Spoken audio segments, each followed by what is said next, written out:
హైదరాబాద్ నుంచి తిరుపతికి వస్తున్న నాసామి రంగ ఎక్స్ప్రెస్ పట్టాలు తప్పి రావాల్సిన టైం కంటే గంట ముందుగా స్టేషన్కి చేరుకుంది. ఇది గమనించిన రైల్వే శాఖ మంత్రి ఓబులేసు మాట్లాడుతూ తప్పంతా రైలుది కాదని పట్టాలు మొత్తం పీకించేశారు. నిన్న ఢిల్లీలో జరిగిన ముఖ్యమంత్రుల క్రీడా పోటీల్లో ఎవరి గ్రీన్ హీరో కుమారి జయలలిత హై జంపులో ప్రథమ స్థానం కైవసం చేసుకున్నారు.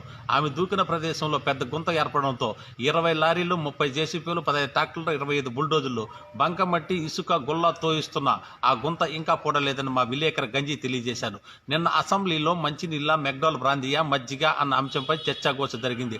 దీనితో ఇరుపక్షాల నాయకులు చొక్కాయలు, చెడ్డీలు చింపుకొని రోడ్డు మీద దిగంబరంగా పడ్డారు. దీనితో అసెంబ్లీ స్పీకర్ ఏనుగుల బక్కయ్య 500 సంవత్సరాల పాటు అసెంబ్లీని రద్దు చేశాడు. అలియాస్ ఎల్లయ్య ఇతను ఎలుకల మీద పరిశోధన చేశాడు. ఎలుకకు 1 కాలు విరిగితే కుంటుతుందని, 2 కాళ్ళు విరిగితే దొల్లుతుందని, 3 కాళ్ళు విరిగితే పాకుతుందని, 4 కాళ్ళు విరిగితే అక్కడే ఉంటుందని కనుగొన్నారు. అందుకని రాష్ట్ర ప్రభుత్వం ఇతనికి నోబెల్ బహుమతి అందజేసింది. 10వ తరగతిలో విద్యార్థులు ఫెయిల్ అయినందుకు బాధపడిన అవసరం లేదని మరియు ఆత్మహత్యలు చేసుకోకూడదని, 10వ తరగతిలో 3 సబ్జెక్టులు పాస్ అయితే మిగిలిన 3 సబ్జెక్టులు ఫ్రీగా పాస్ చేయమని విద్యాశాఖ మంత్రి సోంబేరి శాంబశివయ్య ఒక విద్యా ప్రకటనలో నొక్కి వక్కాయించారు. స్త్రీలకు, పురుషులకే కాకుండా అటు ఇటు కానీ మాకు రిజర్వేషన్ సౌకర్యం కల్పించాలని 1.5 లక్షల మంది ప్రధాని ఇంటి ముందు బైఠాయించారు. దీనితో ప్రధానమంత్రి దేశ అభివృద్ధిని దృష్టిలో ఉంచుకొని 0.10% రిజర్వేషన్ కల్పించారు. నిన్న రాజమండ్రి సెంట్రల్ జైలు నుంచి 25 మంది ఏఎస్ఏలు, 15 మంది డిఎస్పీలు, 30 మంది మహిళా పోలీసులు, 40 మంది హోంగార్డులు పారిపోయినారు.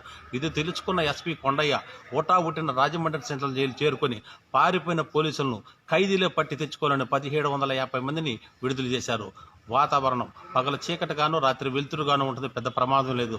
వర్షాలు పడే ప్రాంతాలు పుంగునూరులో 3 చుక్కలు, రేణిగుంటలో 2 చుక్కలు, కాళాశ్రీలో 1 చుక్క, తిరుపతిలో 1/2 చుక్క, తిరుమలలో చుక్కే లేదు. చేపల పట్టు జాలలకు ముఖ్య గమనిక. చేపల పట్టు జాలల్లో సముద్రం లోతులోకి వెళ్ళి చేపలు పట్టుకోవచ్చు. ఎందుకంటే తిమ్మింగలాలు మీకోసం నోర్లు తెరుచుకొని ఎదురు చూస్తున్నాయి. ఇప్పుడే అందిన వార్త. గాంధీ రోడ్డుపై వెళ్తున్న సైకిలిస్ట్ చెంగయ్య ఎదురుగా వస్తున్న బుల్డోజర్ ఢీకొనడంతో బుల్డోజర్ నుజ్జుయింది. బుల్డోజర్ డ్రైవర్ పరిస్థితి అస్తవ్యవస్థగా ఉండడంతో అతనిని ముందు జాగ్రత్త చర్యగా శ్మశానానికి తరలించారు. సైకిలిస్ట్ చెంగయ్యకు ముందర 3 పండ్లు రాలిపోగా దగ్గరలో ఉన్న పశువులాసుకు తరలించారు. ఈ వార్తలు చదువుతున్నది తేళ్ల రమాకాంతం. బతుకుంటే రేపు తెల్లారితో మళ్ళీ కలుసుకుందాం. నమస్కారం.